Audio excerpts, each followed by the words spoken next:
Rachel had always been a woman of fire, ambitious, magnetic, and breathtaking in ways that made time slow down when she entered a room. I fell for her like gravity when we met in college, both of us crammed into the same philosophy elective, and while I barely passed the class, I left it with her number and a new definition of love, the kind that didn't need logic to explain.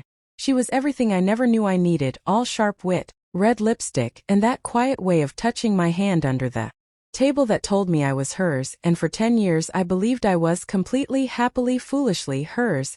But over the last 6 months something had changed, subtle at first, then sharp like glass. A distance that hung in the air when she came home late, kisses that landed on my cheek instead of my lips, her perfume replaced by faint traces of some other cologne, and her phone always locked, always face down, as if it held something sacred she couldn't let me see. Still, I fought my doubts. I told myself she was just overwhelmed at work, rising fast at the firm, chasing partner status in a cutthroat world, and I even took over more of the housework, made dinner she never ate, ran hot baths she never used, and sat alone in bed each night scrolling old photos of us, wondering where I went wrong. Until one Friday, desperate to bridge the growing canyon between us, I decided to surprise her by sending her lilies, her favorite, along with a card that simply read, "To my forever woman. Come home to me tonight. Michael," and I had them delivered to her office around 7 p.m., just when she always said she was burning the midnight oil.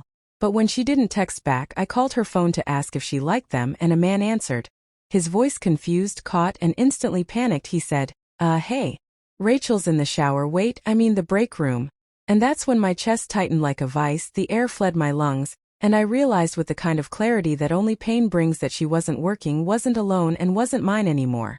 So I didn't speak, didn't scream, I just hung up and stood frozen in our kitchen, her untouched wine glass from the night before still on the table mocking me.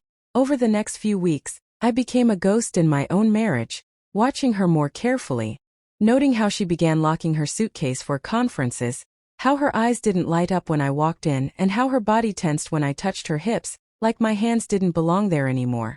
So I did what she never expected. I began to document everything, write receipts, call logs, card statements, and piece together a betrayal that unfolded like a novel I never wanted to read. She wasn't working late. She was with him, Ben, her senior partner, the one she swore was old and married. And yet I found hotel receipts billed to the company, dinners in dimly lit rooftop restaurants, weekend trips where she claimed to be on female leadership retreats, but was instead booked in a king suite under both their initials. And each time I looked at a photo of them together, laughing at dinner or walking too close, I remembered the first time Rachel ever cried in my arms, when her father had passed and I held her the whole night, whispering that I'd never leave her, never betray her like he had, and now here she was betraying me not just with her body, but with memories, with time, with stories that used to belong to us. So I waited for the right moment, and one evening, when she came home still pretending, still humming like she wasn't covered in lies, I handed her a small box with all the evidence inside, tied with the same golden ribbon I'd once used to wrap her anniversary gift, and she opened it, laughing at first, thinking it was jewelry, until her face drained of color as she saw the printed receipts, screenshots, and photos, and I said nothing, just looked her in the eyes and asked, "Do you even remember what it felt like to love me?" And she stammered, cried, said things like it was a mistake and it meant nothing and I was lonely. But I didn't react, didn't need to, because I had already detached, already begun grieving the woman she used to be. And when she tried to touch me, I stepped back and said, "You don't get to hold me now that someone else has had your mouth." And I left the room, left her weeping on the kitchen floor like a spilled bottle of wine, a mess of her own making. And that should have been the end, but betrayal has layers, and a month later, I got a message from Emily, Rachel's younger sister, who asked if I was okay, and I ignored her at first until she showed up at my door with takeout and tears in her eyes saying, "I told her she didn't deserve you."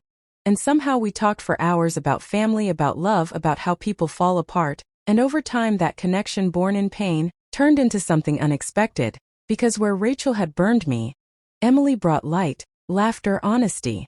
And months later when I finally kissed her, it didn't feel like revenge, it felt like healing. And yes, it shocked everyone, but Emily didn't care, and neither did I, because love after betrayal is like spring after winter. You don't trust it at first, but when it stays you know it's real.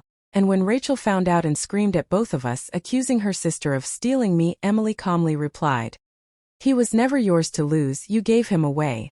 And now, years later, I still remember that Moment the man answered Rachel's phone because it was the day I thought I lost everything. But in truth, it was the day the universe freed me from a lie and pointed me toward a love built not on chemistry or fantasy, but on truth, trust, and the kind of passion that doesn't need secrets to feel alive.